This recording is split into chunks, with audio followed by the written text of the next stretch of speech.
Hello viewers, welcome back to our channel ticket counter. ఈ రోజు ఈ వీడియోలో తెలుగు లాంగ్వేజ్ లో రిలీజ్ అయిన ఒక మంచి థ్రిల్లర్ మూవీ స్టోరీని చూద్దాం. ఆ మూవీ పేరే ప్రసన్న వదనం. ఈ మూవీలో యాక్టర్ సుహాస్ గారు చాలా బాగా నటించడం జరిగింది. మూవీలో వచ్చే ట్విస్ట్లు అయితే చాలా బాగుంటాయి. అందుకే ఎక్కడ మిస్ చేయకుండా ఎండ్ వరకు చూడండి. ఇలాగే మరికొన్ని వీడియోస్ ని చూడాలి అనుకుంటే మన ఛానల్ ని సబ్స్క్రైబ్ చేసుకుని ఫాలో అవుతూ ఉండండి. మరి మూవీని స్టార్ట్ చేద్దామా? మూవీ స్టార్ట్ అవగానే సూర్య అనే వ్యక్తి తన పేరెంట్స్ ఇంకా తన ఫ్రెండ్ అయినటువంటి విఘ్నేష్ తో కలిసి కార్ లో వెళ్తూ ఉంటాడు. సడన్ గా అప్పుడే వారి కార్ కి యాక్సిడెంట్ అయ్యి హాస్పిటల్ లో అడ్మిట్ అవుతారు. సూర్య తల్లిదండ్రులు ఇద్దరు యాక్సిడెంట్ లో చనిపోగా సూర్య ఇంకా విఘ్నేష్ మాత్రం హాస్పిటల్లో వైద్యం తీసుకుని కోలుకుంటారు. అలా సూర్య యాక్సిడెంట్ నుంచి అయితే కోలుకుంటాడు, కానీ యాక్సిడెంట్ తర్వాత సూర్య తన ఫ్రెండ్ విఘ్నేష్ ని చూసి గుర్తుపట్టలేకపోతాడు. దాంతో సూర్య గతం మర్చిపోయాడా అని అనుకుంటాం, కానీ నిజానికి సూర్యకి తన గతం మొత్తం గుర్తుంటుంది. అప్పుడు డాక్టర్ సూర్యని చెక్ చేసి సూర్యకి గతం గుర్తుంది, కానీ యాక్సిడెంట్ వల్ల సూర్యకి ఫేస్ బ్లైండ్నెస్ అనే వ్యాధి వచ్చింది. సూర్య ఎవరి ఫేస్ ని గుర్తుపట్టలేడు. సూర్యకి అందరి ఫేస్ లు ఒకేలా కనిపిస్తూ ఉంటాయి. ఈ రోజు కలిసిన వ్యక్తిని మళ్లీ వెంటనే చూసినా కూడా ఆ వ్యక్తిని తను గుర్తుపట్టలేడు. అంతేకాదు అందరి గొంతులు ఒకేలా తనకి వినిపిస్తూ ఉంటాయి. అంటే దీని అర్థం గొంతులు కూడా తను గుర్తుపట్టలేడు. సింపుల్ గా సూర్యకి జరిగింది మొత్తం గుర్తుంటుంది, కానీ ఫేస్ లు గొంతులు మాత్రమే గుర్తుండవని చెప్తాడు ఆ డాక్టర్. అలా కొన్ని సంవత్సరాలు గడిచాక సూర్యకి ఫేస్ లు గుర్తుండవు కాబట్టి ఎదుటి వారు వేసుకున్న బట్టల కలర్స్ ని బట్టి, వారి బాడీ స్ట్రక్చర్ ని, వారి హెయిర్ స్టైల్ ని బట్టి, వారి ఒంటి మీద ఉన్న టాటూస్ ని బట్టి కూడా వాళ్ళని గుర్తుపడుతూ మాట్లాడుతూ ఉంటాడు సూర్య. ఒక రోజు సూర్య ట్రాఫిక్ జామ్ లో ఉన్న సమయంలో ఒక దొంగ పర్స్ ని కొట్టేసి పారిపోవడంతో సేమ్ దొంగ వేసుకున్న కలర్ డ్రెస్ వేసుకుని ఉన్న సత్య అనే వ్యక్తిని పోలీసులకు అప్పచెప్పి వెళ్లిపోతాడు సూర్య. నిజానికి సూర్య తనను గుర్తుపట్టడానికి తన ఫ్రెండ్ అయిన విఘ్నేష్ కూడా తన హెయిర్ కి రెడ్ కలర్ వేసుకుంటూ ఉండడంతో ఆ జుట్టుకున్న రంగును బట్టి విఘ్నేష్ ని గుర్తుపడుతూ ఉంటాడు సూర్య. నిజానికి సూర్య ఎఫ్ఎం లో రేడియో జాకీగా పనిచేస్తూ ఉంటాడు. ఒక రోజు రోడ్డు మీద ఆద్య అనే అమ్మాయి ఒక ముసలి వ్యక్తికి సహాయం చేయడం చూసి సూర్య చాలా ఇంప్రెస్ అవుతాడు. అయితే ఆ తర్వాత రోజు అనుకోకుండా ఆద్య వెళ్లిన ఏటీఎం కి వెళ్లిన సూర్య తనతో అనుకోకుండా గొడవ పడతాడు. అంతేకాదు తనని చూసిన తర్వాత నిన్న ఒక అమ్మాయిని చూశాను, ముసలాయనకి ఎంత బాగా సహాయం చేసిందో, అమ్మాయి అంటే అలా ఉండాలి, ఈ అమ్మాయిని చూస్తే ఏటీఎం ముందు క్యూ లైన్ కోసం గొడవ పడుతుంది అనుకుని వెళ్లిపోతాడు. ఆ రోజు రాత్రి బెంచ్ షోరూమ్ లో పనిచేసే ఆద్య ఒంటరిగా రోడ్డు మీద వెళ్తూ ఉన్న సమయంలో ఒక గ్యాంగ్ ఆద్య వెంటపడి టీస్ చేస్తూ ఉంటారు. దాంతో ఆద్య అటుగా వెళ్తున్న సూర్య కార్ ని ఆపి లిఫ్ట్ అడుగుతుంది. అయితే సూర్య ఫేస్ గుర్తుపట్టాడు కాబట్టి ఏటీఎం దగ్గర గొడవపడిన ఆద్యకి లిఫ్ట్ ఇవ్వగా ఆద్య మాత్రం ఏటీఎం దగ్గర జరిగిన గొడవను మనసులో పెట్టుకోకుండా లిఫ్ట్ ఇచ్చాడు అని అనుకుంటుంది. అలా కార్లో వెళ్తున్న సమయంలో సూర్య ఆద్యని చూసి మాట్లాడుతూ మొన్న ఒక అమ్మాయి ముసలి వ్యక్తికి సహాయం చేసింది అంటూ పొగుడుతూ మాట్లాడడంతో సూర్య తనని ఇంప్రెస్ చేయడానికే మాట్లాడుతున్నాడు అనుకుంటుంది ఆద్య. ఆ తర్వాత రోజు సూర్య ఎఫ్ఎం లో పనిచేస్తూ ఉన్న సమయంలో ఒక చిన్న పాప కాల్ చేసి మాట్లాడుతూ ఒక కథని చెప్తుంది. ఆ కథలో ఇద్దరు మహిళలు రాజు దగ్గరికి వెళ్లి ఒక చిన్న పాపని నా బిడ్డ అంటే నా బిడ్డ అంటూ గొడవ పడుతూ ఉంటారు. దాంతో రాజుగారు ఆ బిడ్డకి అసలు తల్లి ఎవరో తెలుసుకోవాలి అని బిడ్డను తీసుకుని మంటల్లోకి వెయ్యబోగా ఒక మహిళ మాత్రం కామ్గా కూర్చుని ఉంటుంది, కానీ మరో మహిళ మాత్రం మంటల్లోకి దూకి మరీ బిడ్డను కాపాడాలని అనుకుంటుంది. అది చూసిన రాజు మనల్ని నిజంగా ప్రేమించే వాళ్ళు ప్రాణానికి తెగించైనా మనల్ని కాపాడుకుంటారు అని చెప్పి మంటల్లోకి దూకిన మహిళనే అసలైన తల్లి అని గుర్తిస్తాడు. అక్కడితో స్టోరీ అయిపోతుంది. ఆ విధంగా కథ చెప్తుంది చిన్న పాప.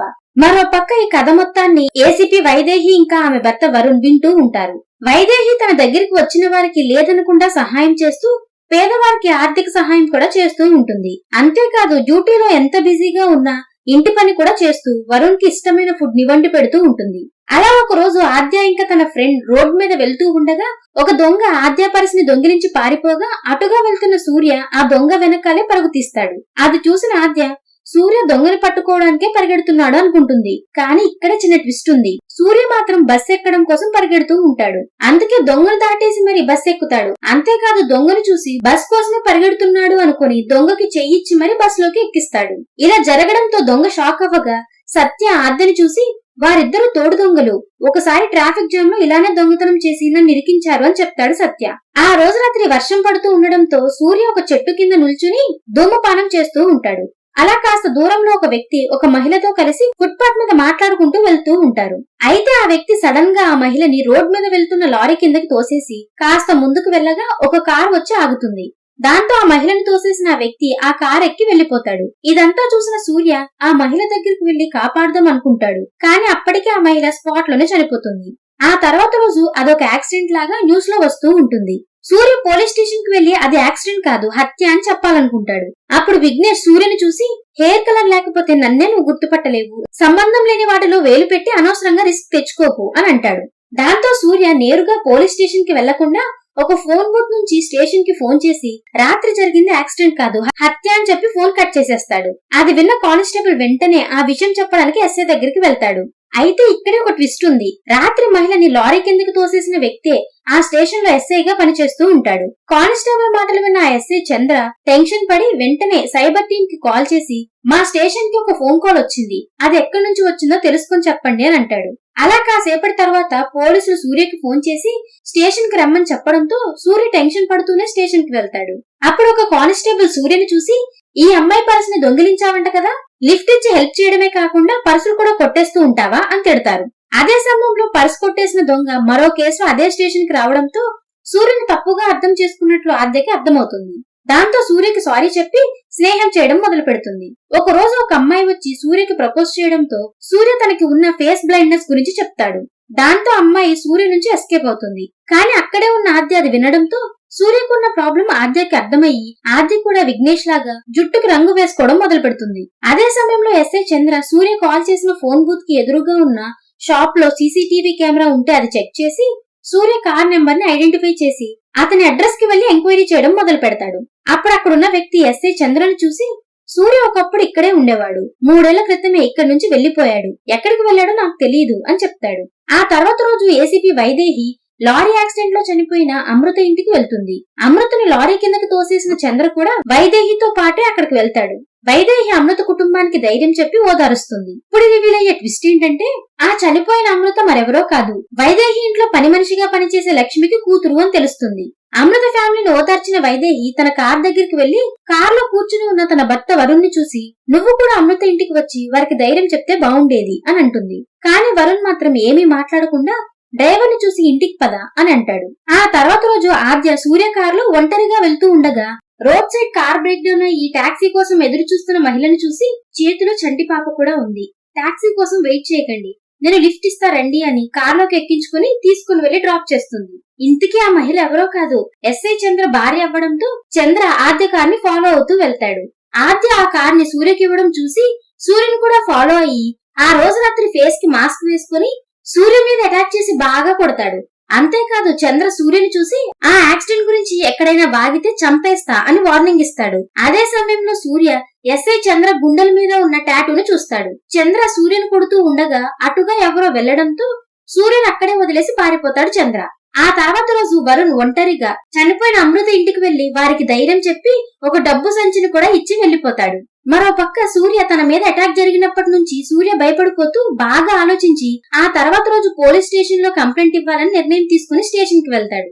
సరిగ్గా అదే సమయంలో ఏసీపీ వైదేహి కూడా అక్కడే ఉండడంతో వరుణ్ వైదేహికి ఫుడ్ తీసుకుని వెళ్లి వైదేహిని చూసి అమృత యాక్సిడెంట్ కేసు ఏమైంది అని అడగగా అది విన్న వైదేహి యాక్సిడెంట్ జరిగిన స్పాట్ లో సీసీటీవీ కెమెరాలు లేవు, అందుకే విచారణ జరుగుతూనే ఉంది అంటూ వరుణ్ అనుమానంగా చూస్తూ యాక్సిడెంట్ జరిగిన ఏరియాలో ఈ వాటర్ బాటిల్ దొరికింది, ఈ బాటిల్ నీదే కదా వరుణ్ అని అడుగుతుంది. అది విన్న వరుణ్ తడబడుతూ అవును ఆ బాటిల్ నాదే, నేను తనకి ఆ బాటిల్ వాడుకోమని ఇచ్చానని చెప్తాడు. ఆ తర్వాత వరుణ్ స్టేషన్ నుంచి వెళ్లిపోగా వైదేహి అనుకోకుండా సూర్యని చూసి తన క్యాబిన్ లోకి పిలిచి ఏంటి విషయం, ఇంతకీ కేసేంటి అని అడుగుతుంది. అది విన్న సూర్య నవంబర్ 15వ తారీఖున జరిగింది యాక్సిడెంట్ కాదు, ఎవరో ఒక వ్యక్తి ఆ అమ్మాయిని లారీ కిందకి తోసేయడం నేను చూశాను, అదే వ్యక్తి మాస్క్ పెట్టుకుని నా మీద అటాక్ కూడా చేశాడు, నిజానికి నాకు ఫేస్ బ్లైండ్నెస్ ఉంది, అందుకే కిల్లర్ ఫేస్ ని నేను గుర్తుపట్టలేను అని మొత్తం డీటెయిల్స్ చెప్పి అంతకుడు గుండె మీద ఒక చిన్న పాప పాదం లాంటి టాటూ కూడా ఉందని చెప్పి తన డీటెయిల్స్ కూడా ఇచ్చి వెళ్లిపోతాడు సూర్య.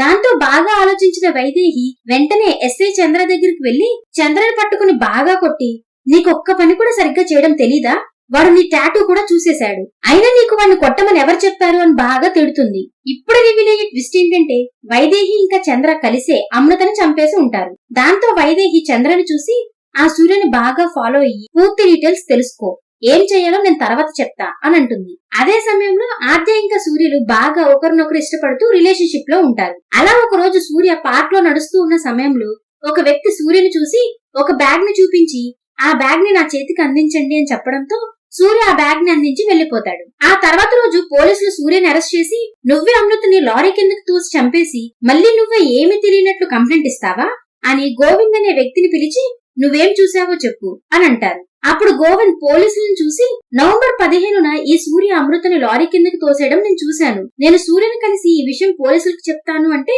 వద్దు అంటూ నన్ను ఒక పార్క్ కి పిలిచి డబ్బు కూడా ఇచ్చాడు. కానీ నేను నిజం చెప్పాలని నిర్ణయం తీసుకుని మీ అందరికీ నిజం చెప్తున్నా అంటాడు గోవింద్. అందుకు సాక్ష్యంగా పార్క్ లోని సీసీటీవీ వీడియోని చూడగా దానిలో సూర్య గోవింద్ కి ఒక బ్యాగ్ ఇస్తున్నట్లుగా రికార్డ్ అయి కనిపిస్తుంది. ఈ విధంగా వైదేహి ఇంకా చంద్రలు సూర్యకి వ్యతిరేకంగా సాక్ష్యాలు పుట్టించి సూర్యని కస్టడీలోకి తీసుకుంటారు.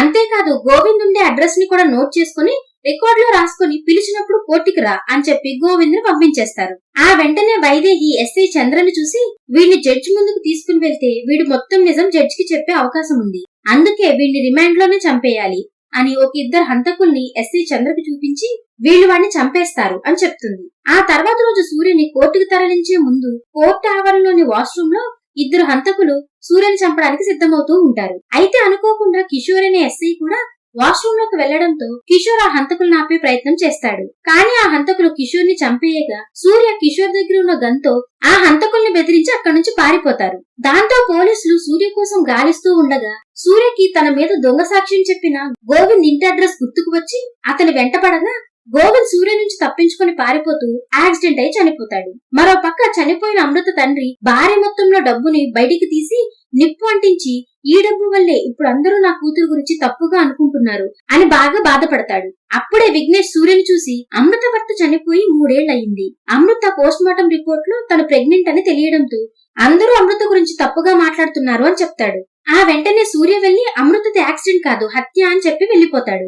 ఆ తర్వాత సూర్య తన ఫ్రెండ్ ని చూసి పార్క్ లో నేను అందించిన బ్యాగ్ వల్లే కదా నా మీద వ్యతిరేకంగా సాక్ష్యం పుట్టించారు, అసలు పార్క్ లో ఆ బ్యాగ్ ఎవరు పెట్టారో చూస్తే నన్ను ఎవరు ఇరికిస్తున్నారో తెలిసిపోతుంది కదా, ఆ పార్క్ సీసీటీవీ వీడియోని చెక్ చేయమని చెప్పగా ఆ సీసీటీవీ వీడియోలో ఎస్ఐ చంద్ర వీడియో రికార్డ్ అయి ఉంటుంది. దాంతో తనని ఇరికిస్తుంది చంద్రనే అని తెలుసుకుని వెంటనే ఎస్ఐ చంద్రని ఫాలో అయ్యి తన ఇంట్లోకి వెళ్ళగా ఇంట్లోని ఫోటోలలో చంద్ర గుండెల మీద ఉన్న టాటూ కూడా కనిపిస్తుంది. దాంతో తనని అటాక్ చేసింది కూడా చంద్రనే అని సూర్యకి అర్థమవుతుంది. సరిగ్గా అప్పుడే సూర్య ఎస్ఐ కూతుర్ని చంపేస్తానని బెదిరించి అమృతని ఎందుకు చంపావు, నన్నెందుకు ఇరికిస్తున్నావు అని అడగడంతో చంద్ర జరిగింది చెప్పడం మొదలు పెడతాడు. అలా స్టోరీ కాస్త గతానికి వెళ్తుంది. నిజానికి వైదేహి వరుణ్ ని మొదటిసారి చూసినప్పటి నుంచే ఇష్టపడుతూ వరుణ్ తో ఎవరైనా అమ్మాయిలు దగ్గరవుతున్నారు అనే అనుమానం కలిగినా ఆ అమ్మాయిల్ని తప్పుడు కేసుల్లో ఇరికిస్తూ వరుణ్ ని ప్రేమించి వరుణ్ కోసం తన కుటుంబాన్ని కూడా వదిలేసి తనని పెళ్లి చేసుకుని వరుణ్ ని ప్రేమగా చూసుకుంటూ ఉంటుంది. అయితే వైదేహికి ఉన్న హెల్త్ ఇష్యూస్ వల్ల తనకి పిల్లలు పుట్టే ఛాన్స్ లేదని డాక్టర్ చెప్పడంతో పిల్లలంటే ఎంతో ఇష్టపడే వరుణ్ డిప్రెషన్ లోకి వెళ్లిపోతాడు. అదే సమయంలో పని మనిషి లక్ష్మి కూతురు అమృతను చూసిన వరుణ్ వెంటనే వెళ్లి వైదేహిని చూసి అమృతను చూశాను, చాలా హెల్దీగా ఉంది, మనం సరోగసి ట్రై చేద్దాం, నా స్పోమ్ ఇంకా నీ ఎగ్స్ ని ఉపయోగించి అమృతలోకి ప్రవేశపెట్టి బేబీని కందాం, మన బేబీనే పుడుతుంది కానీ అమృత ద్వారా పుడుతుంది అంతే, అందుకు అమృత ఫ్యామిలీకి డబ్బు ఇద్దామని చెప్పి వైదేహికి చెప్పడంతో అందుకు తను కూడా ఒప్పుకుంటుంది. దాంతో అమృత కుటుంబాన్ని ఒప్పించి వారికి డబ్బు ఇచ్చి అలా ప్రాసెస్ ని స్టార్ట్ చేస్తారు. ఆ విధంగా వరుణ్ నెమ్మదిగా అమృతని బాగా చూసుకుంటూ కుటుంబంలో ఒక్కరిగా చూస్తూ ఉండడంతో తనకి దక్కాల్సిన గౌరవం మొత్తం అమృతకి దక్కుతుంది అనుకుంటూ ఉంటుంది వైదేహి. ఒక రోజు అనుకోకుండా వైదేహికి తన పాత డాక్టర్ కనిపించి మాట్లాడుతూ సరోగసి ఎలా పాసిబుల్ అయింది, నేను వరుణ్ కి ముందే చెప్పాను కదా నీ ఎక్స్ సరోగసి కూడా పనికిరావు అని. దాంతో వైదేహి వెంటనే ప్రెజెంట్ తనని ట్రీట్ చేస్తున్న డాక్టర్ కి కాల్ చేసి మాట్లాడగా ఆ డాక్టర్ వైదేహితో అవును అమృత ప్రెగ్నెన్సీకి నీ ఎక్స్ పనికిరావు, అందుకే అమృత ఎక్స్ ని యూజ్ చేశాం, ఈ విషయం అమృతకు కూడా తెలియదు, వరుణ్ సార్ ఈ విషయాన్ని రహస్యంగా ఉంచమన్నారని చెప్తుంది. దాంతో కోపం తెచ్చుకున్న వైదేహి ఎస్ఐ చంద్రతో కలిసి వరుణ్ కి తెలియకుండా సాక్ష్యం లేకుండానే అమృతను చంపేమని చెప్తుంది. అలా ఎస్ఐ చంద్ర జరిగింది చెప్పగా చంద్రబాణి తనని చూసి ఒక గర్భవతిని ఎలా చంపావు అని తిట్టడంతో చంద్ర తన తప్పు తెలుసుకుని సూర్యుని వైదేహి ఇంటి దగ్గరికి తీసుకుని వెళ్లి తనని బయటే ఉండమని చెప్పి లోపలికి వెళ్తాడు. అప్పుడు చంద్ర వైదేహిని చూసి అన్యాయంగా సూర్యుని ఇందులో ఇరికించవద్దు, మన దగ్గరున్న వేరే క్రిమినల్స్ ని ఎవరినైనా ఇరికిద్దాం, సూర్యుని వదిలేద్దాం అని రిక్వెస్ట్ చేస్తాడు. అది విన్న వైదేహి చంద్రని పొడిచి చంపేసి తన ఇంట్లో ఉన్న పనివారిని పిలిచి ఈ శవాన్ని తీసుకుని వెళ్లి సూర్య ఇంట్లో పడేయండి అని చెప్తుంది. మొదట్లో వాష్రూమ్ లో సూర్యని చంపడానికి ప్రయత్నించిన ఆ హంతకులిద్దరూ వైదేహి ఇంట్లోనే పనిచేస్తూ ఉంటారు. ఆ వెంటనే సూర్య వెళ్లి విఘ్నేష్ ని కలిసి వైదేహి చంద్రని చంపడం రికార్డ్ చేశాను, రేపు ఎఫ్ఎం కి జడ్జి ని గెస్ట్ గా పిలిచి ఆయనకి జరిగింది మొత్తం చెప్పి ఈ వీడియో చూపించి వైదేహికి శిక్ష పడేలా చెయ్యాలి అని చెప్తాడు. ఆ తర్వాత రోజు ఆద్య వాళ్ళమ్మ తన కూతురు సూర్యని ఇష్టపడటం ఇష్టం లేక ఆద్యని వేరే ఊరికి పంపించేస్తూ ఉంటుంది. మరో పక్క వైదేహి దగ్గర పనిచేసే ఆ హంతకులు ఆద్యనే ఫాలో అవుతూ ఉంటారు. సూర్య తన ఆఫీస్ లోకి వెళ్లి జడ్జిని ఇంటర్వ్యూ చేయడానికి ఆఫీస్ లోకి వెళ్తూ ఉన్న సమయంలో ఆద్య అక్కడికి వచ్చి నా ఫోన్ కాల్స్ ఎందుకు లిఫ్ట్ చేయడం లేదు అని సూర్యతో గొడవ పడుతూ ఉంటుంది. సరిగ్గా అదే సమయంలో వైదేహి దగ్గర పనిచేసే ఆ హంతకులు వచ్చి ఆద్యని కిడ్నాప్ చేసి తీసుకువెళ్లిపోతూ ఉండడంతో సూర్య వారిని చేస్ చేసుకుంటూ వెళ్తాడు. అయితే ఇక్కడే పెద్ద ట్విస్ట్ ఉంది. నిజానికి ఆద్య కిడ్నాప్ అయ్యేం లేదు. వైదేహి కావాలనే తన జుట్టుకి ఆద్య స్టైల్లో హెయిర్ కలర్ ని వేసుకొని ఆద్యలాగా మాట్లాడడంతో వచ్చింది ఆద్య అనుకుంటాడు సూర్య. దాంతో వైదేహి కిడ్నాప్ అయినట్లుగా నటించగా ఆద్యనే కిడ్నాప్ అయిందని ఆ కిడ్నాపర్స్ ని చేసి చేస్తూ ఉంటాడు సూర్య. అలా సూర్య రోడ్ మీద పరిగెత్తడం చూసి ఆద్య కూడా సూర్య వెనకాలే వెళ్తుంది. అలా ఒక నిర్మానుష్యమైన ప్రదేశానికి వెళ్ళగా అక్కడ వారి మధ్య గొడవ జరుగుతూ ఉంటుంది. ఈ ఫైట్ అయితే భలే ఉంటుంది. సూర్య ఎవరు ఆద్య ఎవరు వైదేహి అని గుర్తుపట్టలేక అవస్థలు పడుతూ ఫైట్ చేస్తూ ఉంటాడు. చివరికి ఫైట్ లో సూర్యకి దొరికిన వైదేహి గన్తో తన ముందు ఉన్న వైదేహి ఇంకా ఆద్యలలో ఎవరు ఆద్యనో అర్థం కాక అంతకుముందు రేడియోలో చిన్న పాప చెప్పిన కథను గుర్తు చేసుకుని గన్తో తనని తాను భుజం మీద కాల్చుకోగా ఒరిజినల్ ఆద్య సూర్య దగ్గరికి ఏడుస్తూ పరుగు తీయడంతో సూర్యకి ఒరిజినల్ ఆద్య ఎవరో అర్థమయ్యి చంపడానికి వచ్చిన వైదేహిని గన్తో కాల్చి చంపేస్తాడు. సరిగ్గా అక్కడితో ఈ మూవీ ఎండ్ అవుతుంది. ఈ మూవీ మీకు ఎలా అనిపించిందో కామెంట్ చేసి చెప్తారు కదా. మీరు చేసే కామెంట్స్, లైక్స్ అండ్ సబ్స్క్రిప్షన్స్ మాకు నెక్స్ట్ వీడియో చేయడానికి ఎంతో ఎంకరేజ్మెంట్ ని ఇస్తాయి. ఈ వీడియో కనుక మీకు నచ్చినట్లయితే మీ ఫ్రెండ్స్ అండ్ ఫ్యామిలీతో కూడా షేర్ చేసుకుని తప్పకుండా సపోర్ట్ చేస్తూ ఉండండి. Thank you everyone for watching.